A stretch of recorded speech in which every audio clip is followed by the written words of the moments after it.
diri, budaya baca, sifat tahu, sifat mengaliki, ya, sifat kainga. Ya, ini semua harus tetap kita tanamkan dalam diri kita.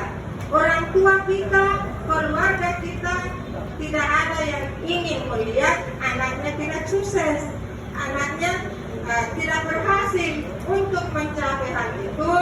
Maka seorang perempuan ataupun laki-laki itu harus tetap menghormati budaya yang kita miliki.